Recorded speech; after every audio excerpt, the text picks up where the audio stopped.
Cześć, witam Was Energik w kolejnym To było grane Console Edition i dzisiaj mam dla Was grę Silent Hill Origins, stworzoną ponownie przez Studio Climax, twórców, którzy stworzyli m.in.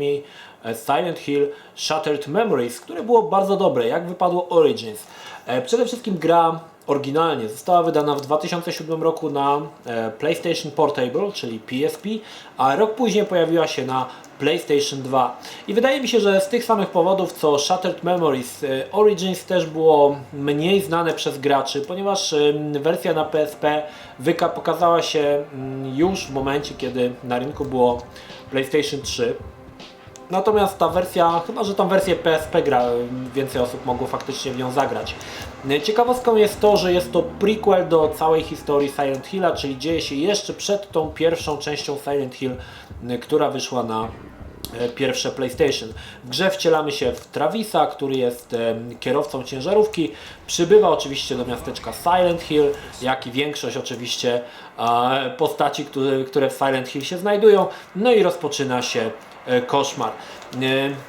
Nie chcę zdradzać za dużo fabuły, niemniej jednak Origins korzysta z tych, według mnie, najlepszych wzorców, które świadczyły o potędze marki Silent Hill, czyli mamy ponownie Silent Hill skąpane w mgle, mamy zagadki, czasami naprawdę ciekawie zaprojektowane i czasami nawet dosyć skomplikowane. Powraca oczywiście motyw z używaniem broni, chociaż tutaj niestety pewną rzecz skopano. No i oczywiście fabuła, czyli wracają jakby koszmary z przeszłości Travisa, które go męczą i manifestują się poprzez różne tamte stwory, które go atakują.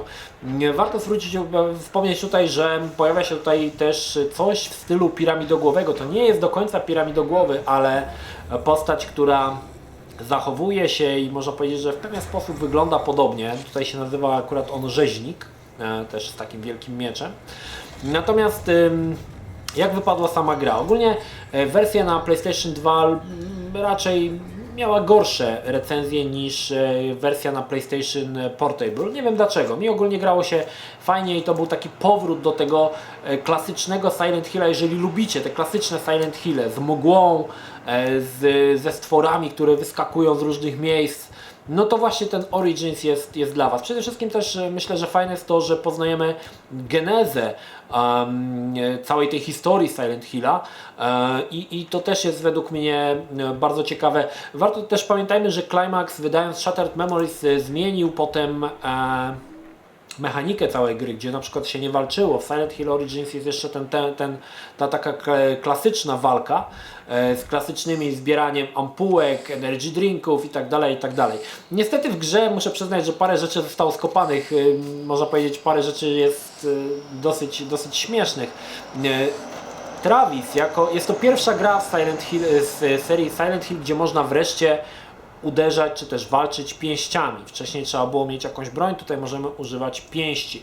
I to ogólnie jest spoko, bo jeżeli nie mamy akurat przy sobie żadnej broni, pięści są całkiem niezłym wyborem. Natomiast to według mnie, co mogli sobie twórcy darować, ponieważ zbieramy podczas gry różną broń. Klucze, wieszaki, katane, pistolety, amunicję, z tego wszystkiego możemy walczyć, możemy uderzać i tutaj jeszcze fajną rzecz dodali twórcy, ponieważ broń z czasem się niszczy, także biorąc na przykład tasak, wiemy, że możemy tam użyć go, nie wiem, z 10-12 razy i potem on ulegnie zniszczeniu, musimy użyć kolejnej broni i to jest bardzo spoko. Natomiast problemem według mnie jest to, że twórcy dodali jeszcze drugi rodzaj broni, taką można powiedzieć jednorazową rzucaną, czyli na przykład Travis może zebrać maszynę do pisania, którą może rzucić we wroga i on od razu upadnie, tak? Nie trzeba zadawać ileś tam ciosów, tylko on od razu po uderzeniu takim elementem upadnie na ziemię.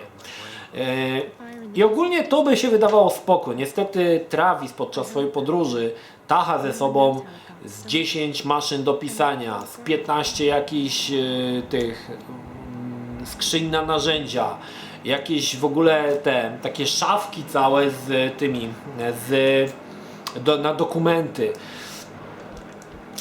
No powiem szczerze, że ja rozumiem, że że gry wideo są w pewien sposób umowne, ale strasznie mnie to raziło, bo wiecie, jeszcze o ile mogłem zrozumieć, że tam taszczy ze sobą 20 kij do bilarda, 10 kluczy, katanę i 4 pistolety, o tyle już niesienie tych maszyn, tego wszystkiego, już wydawało mi się trochę to głupie, a tak powiedzmy sobie szczerze, nie zmienia to zbyt wiele. Jakby tego zabrakło, to by się nic by się nie stało tak naprawdę. Nie zmienia to zbyt wiele w mechanice samej gry, także to było taki raczej dosyć, powiedzmy, dosyć dyskusyjny element, chociaż no, próbowali coś dodać, coś oczywiście nowego. W swojej wędrówce Travis odwiedza miejscówki. Oczywiście pojawi się klasycznie szpital, którego nie mogło zabraknąć w Silent Hillu. Pojawi się też psychiatryk, pojawi się też teatr. I tutaj warto zwrócić uwagę, że kolejną takim nowum w serii było to, że Travis może do tego świata koszmaru przenieść się, nie jest to automatyczne, ale my decydujemy, kiedy chcemy się przenieść, a przenosi się on poprzez patrzenie w lustro, więc w każdej chwili jeżeli chcemy się przenieść do świata koszmaru, odnajdujemy lustro i możemy przenieść się na drugą stronę lustra, jakby Alicja, i wtedy poruszamy się po tym świecie takim koszmarnym, z jakimś takim wykręconym, z tymi wszystkimi pordzewiałymi elementami. Muszę przyznać, że to też było w mojej opinii na plus, ponieważ w większości Silent Hillów ta zmiana następowała niezależnie od nas, tutaj już sami musimy decydować, i też jakby się to wpisało w mechanikę, ponieważ w grze non-stop prawie używasz mapy. Ja to nawet nie wiem, ile używałem razy mapę, chyba parę tysięcy, ponieważ bardzo łatwo w grze się zgubić, a dodatkowo jest tak, że niektóre przejścia są dostępne tylko w tym świecie rzeczywistym albo w tym świecie koszmaru, co dodatkowo potęguje, że cały czas musimy na tą mapę patrzeć, jak gdzieś dojść do jakiegoś miejsca, ponieważ często musimy się przenosić, przejść, znowu się przenieść i tak dalej, i tak dalej. Szczególnie chyba ten szpital psychiatryczny jest w ogóle taki labirynt tam, że głowa mała i cały czas właściwie, jak nie wiem, czy na tych gameplayach to pokażę, ale non-stop mapę klikałem i patrzyłem, jak tam dojść. Kolejna rzecz, która w mojej opinii wyszła słabo, a wyszła dlatego słabo, że jest to konwersja z PSP. PSP miało tylko jednego grzybka, nie miało dwóch gałek analogowych, tylko jedną, więc nie było możliwości sterowania kamerą. I z jakichś powodów w tej grze na PlayStation 2 twórcy również nie umożliwili nam sterowania kamerą. Kamera jest na sztywno i powiedzmy sobie szczerze, bardzo często gubi się ta kamera. Często nie widzimy właściwie, z kim walczymy, albo w ogóle znika nam postać, albo widzimy w ogóle białą mgłę i nic nie widzimy. Także muszę przyznać, że problemy z kamerą są tutaj dosyć potężne i no, trochę to przeszkadza. O ile na PSP może to nie przeszkadzało, no z racji tego, że był jeden grzybek, także nie dało się tego inaczej zrobić. O tyle na PlayStation 2 no powiedzmy był ten drugi analog, gdzie można było tą kamerę już operowanie nią dorzucić, ale to się niestety nie stało. Podobała mi się też oprawa graficzna w Silent Hillu. Nie jest to może najwyższa półka, ale potwory są straszne, miejscówki fajnie zaprojektowane i to wydaje mi się, że wystarczyło, żeby spokojnie można było w tego Silent Hilla sięgnąć. Nie odrzucał mnie. Kończyłem i wersję na PSP i wersję na PlayStation 2 i o ile panuje tendencja, że wersja na PSP jest lepsza, mnie grało się lepiej w wersję na PlayStation 2. Może też po części dlatego, że grałem po prostu na większym ekranie, natomiast na PSP, no to wiadomo, malutki ekranik. Mnie się podobała ta na dużą konsolę. Chociaż tak jak mówię, tendencja jest raczej taka, że ta wersja na dużą konsolę jest uznawana za gorszą. Sama postać Travisa, czy też ciężarówki Travisa występuje jako easter egg w Silent Hill Downpour, gdzie możemy odnaleźć jego ciężarówkę, a sam Travis występuje w filmie, ma takie cameo, można powiedzieć, Silent Hill Revelation, czyli tej drugiej części Silent Hilla, która w mojej opinii była dosyć licha i tam właśnie Travis też występuje. Znaczy to, że sama postać w mitologii Silent Hilla no nie jest tak, jest dosyć postacią, można powiedzieć, ważną, tak? Skoro się pojawiają tutaj jakieś odniesienia, można wynieść pewien taki wniosek, że jest ona dosyć istotna dla całej tej mitologii Silent Hill. Powiem tak, Silent Hill ten Origins jest też grą dosyć krótką, jej ukończenie zajęło mi 6,5 godziny, przy czym nie udało mi się ani razu zginąć, pomimo szczerych chęci. Jakoś tak mi się grało, że cały czas, znaczy po części to jest dlatego, że gra jest też dosyć prosta. Ilość broni, amunicji, apteczek, ampułek, energy drinków jest taka, że tam po prostu nie sposób zginąć, tak? Pamiętam, że kończyłem grę, to miałem chyba 4 pełne pistolety, broni tych takich białej to miałem chyba ze 20 sztuk, jeszcze te elementy do rzucania, jeszcze te apteczki, także było tego naprawdę, naprawdę dużo, a też wynika to po części trochę z mojego sposobu gry, bo ja zawsze chomikuję na przykład amunicję do pistoletu na największych bossów i zawsze pod koniec zostaję przed bossem, mam wszystkie pistolety, pełno amunicji którą mogłem skorzystać wcześniej, a tutaj korzystam, nie wiem, wykorzystuję na pokonanie ostatniego bossa 10% tego, co posiadałem, więc niepotrzebnie chomikowałem, ale ze mną to jest tak zawsze. No.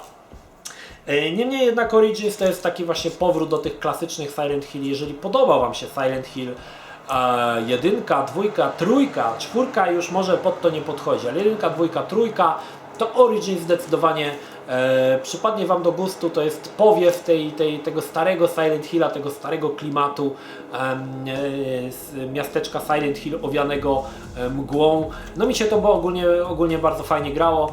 Fabuła może nie jest jakoś specjalnie ciekawa, znaczy może ona jest ciekawa, ale może nie brakuje tej głębi, która była na przykład w Silent Hill 2. Tutaj właściwie ta historia jest taka, wydaje mi się taka prosta, za prosta jak na Silent Hill, ale też potrafi wciągnąć i te historie, które czytamy z notatek też są dosyć ciekawe i trzeba przyznać, że to wszystko fajnie wpisuje się w całą tą mitologię Silent Hilla, ale odstaje od tych powiedzmy najlepszych części Silent Hilla, dla niektórych 2, dla mnie 4. To nie jest ta niestety klasa pod kątem oczywiście fabularnym. Z jakiegoś powodu gra tylko pojawiła się na PlayStation 2 i na PSP. Chyba w remake'u HD nie pojawiła się ta wersja, czyli można ją zagrać tylko właściwie na 2 konsolach, albo na PlayStation Portable, albo na PlayStation 2. Niestety z grą jest ten sam problem, nie działa ona prawidłowo na emulatorze, podobnie jak Shattered Memories, liczne bugi, glitche właściwie uniemożliwiają normalną rozgrywkę i tylko właściwie w tą wersję można zagrać na oryginalnej konsoli, no ewentualnie jeżeli macie to oczywiście na PSP. Czy polecam? Tak, polecam. Jeżeli lubicie horrory, lubicie Silent Hill'e, nie będziecie zawiedzeni. To jest ten klasyczny taki Silent Hill z fajnymi elementami, z paroma nowościami, z paroma rzeczami, które nie do końca są logiczne i nie do końca mi się podobały, między innymi noszenie cały czas tych maszyn do pisania, ale parę rzeczy mi naprawdę przypadło do gustu. Z fajnymi zagadkami, może tych zagadek takich mega ciekawych jest mniej, ale trochę ich jest i one są ciekawie zaprojektowane i nie odrzucały mnie, może tak, i sprawiało masę frajdy odgadywanie tam na przykład daty czy tam coś, fajnie to wyszło. Cieszy również to, że mamy takiego powiedzmy prototyp piramidogłowego. To nie jest piramidogłowy, ale takim, tak jak powiedziałem, podobnie się zachowuje i ma taką podobną aparycję. Aczkolwiek większość spotkań z bossami jest mocno rozczarowująca. Bardzo szybko oni padają i można powiedzieć, że ci bossowie to takie trochę ciule. Także pod tym kątem też to się wpisuje też w to, co powiedziałem, że gra jest o wiele, w mojej opinii, trochę za prosta. No ale jeżeli chcecie poznać podstawy całej historii miasteczka Silent Hill, to warto się zapoznać z Originsem, ponieważ to jest jakby początek. W Japonii się nazywa Silent Hill Zero, także wszystko to tłumaczy. Warto się z Silent Hillem Origins zapoznać. Fajny tytuł, niedługi, można troszkę, nawet nie wiem, czy tam się przestraszycie, bo może gra nie jest tak specjalnie straszna jak na przykład część 3 czy 2. Umiarkowanie można powiedzieć, tak? Umiarkowanie. Jeżeli miałbym porównać obydwa Silent Hill od firmy Climax, Shattered Memories według mnie o niebo wypadł lepiej, zupełnie inna klasa. No a ten jest takim troszkę no, z jednej strony powrót do tych starych, dobrych czasów, ale z drugiej taki wydaje mi się mało takiego jest, mało mięsiwa w tym jest, mało mięsista ta historia. Ale oczywiście, jeżeli jesteście fanami Silent Hilla, to musicie się z tą grą oczywiście zapoznać. Do zakończenia dodam, że też jest zakończenie UFO. Mamy dobre zakończenie, złe i oczywiście zakończenie UFO to oczywiście dla tych, którzy będą na tyle dociekliwi, żeby tą grę na tym zakończeniu skończyć. No, to tyle. Pozdrawiam Was, Energik, trzymajcie się, do następnego. Cześć.